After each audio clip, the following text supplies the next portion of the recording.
Hi friends, welcome to சிட்டிகை சமையல். இன்றைக்கி நம்ம சேனலில் தேங்காய் சட்னி தான் டிஃப்ரெண்ட்டாக கொஞ்சம் டேஸ்ட்டாக எப்படி செய்யுதுன்னு பார்க்க போகிறோம். சிட்டிகை சமையல் சேனலை சப்ஸ்கிரைப் பண்ணிக்கோங்க. வீடியோவை ஸ்கிப் பண்ணாமல் ஃபுல்லாக பாருங்கள். வாங்க வீடியோக்குள்ளே போகலாம்.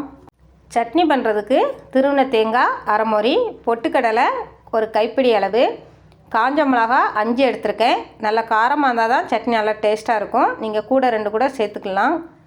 பெருஞ்சீரகம் அரை ஸ்பூன், தக்காளி 1, சின்ன வெங்காயம் 50 கிராம், பூண்டு ஒரு 4 பல் குட்டி குட்டியாக கட் பண்ணி எடுத்துருக்கேன்.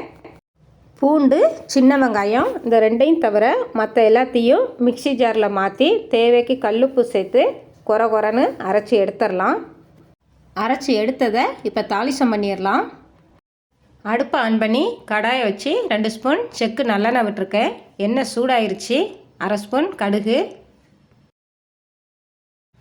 கடுகு பொரிஞ்சதும் கருவேப்பிலை சேர்த்துடலாம்.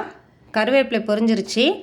சின்ன வெங்காயம் பூண்டு 2ஐயும் சேர்த்து நல்ல பொன்னிறமாக வதக்கி எடுத்துடலாம்.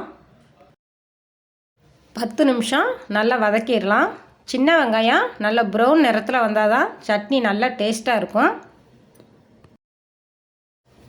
திடீர்னு கெஸ்ட்டு வந்தாலும் அவசரத்துக்கும் இந்த சட்னியை உடனே பண்ணிடலாம். ரொம்ப ஈஸியாகவும் இருக்கும், நல்ல டேஸ்ட்டாகவும் இருக்கும். நல்ல ப்ரௌன் நிறத்துக்கு வந்துருச்சு. இப்போ அரைச்சி வச்சுருந்த சட்னியை இதில் மாற்றிடலாம். தேவைக்கு தண்ணி சேர்த்துடலாம். மிக்சி ஜாரில் உள்ள தண்ணியை தான் சேர்த்துருக்கேன். இன்னும் கொஞ்சம் கூட தண்ணி சேர்த்துடலாம். தண்ணி சேர்த்து நல்லா கலந்து விட்டுறலாம். உப்புலாம் கரெக்டாக இருக்கான்னு பார்த்துக்கோங்க. சட்னி பாருங்கள், தண்ணியாக தான் வச்சுருக்கேன். கொதிக்கும்போது கெட்டியாயிரும். இப்போ நல்லா கொதி வரட்டும். 2 நிமிஷம் வெயிட் பண்ணலாம். நல்லா கொதி வந்துருச்சு. கலந்து விட்டுறலாம். பாருங்கள் எவ்வளோ தண்ணியாக வச்சுருந்தோம். 2 நிமிஷம் நல்லா கொதி வரணும். அதுக்கப்புறம் நல்லா கலந்து விட்டுட்டு அடுப்பை ஆஃப் பண்ணிடலாம். நம்ம எவ்வளோ தண்ணியாக வச்சுருந்தோம் இப்போ பாருங்கள் நல்லா கெட்டியாக வந்துருச்சு. நல்லா தலைன்னு இட்லிக்கு தோசைக்கு கூட ரொம்ப நல்லாயிருக்கும். சட்னிக்கு சின்ன வெங்காயம் பூண்டு எல்லாம் நிறைய சேர்த்து நல்லா வதக்கியிருக்கோம். அதனால் ரொம்ப டேஸ்ட்டாகவும் இருக்கும், நல்ல வாசனையாகவும் இருக்கும். சட்னியும் நல்லா நிறைய இருக்கும். நல்லா கொதி வந்ததும் கலந்து விட்டாச்சு. சட்னி ரெடி ஆயிடுச்சு. இப்போ அடுப்பை ஆஃப் பண்ணிவிட்டு வேறு பாத்திரத்தில் மாற்றிடலாம்.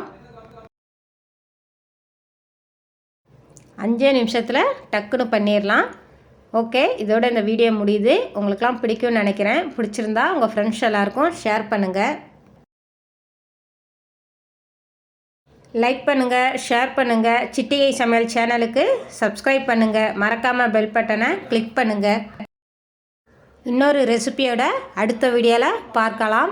பனைமரம் வளர்ப்போம், நிலத்தடி நீரை பெருக்குவோம்.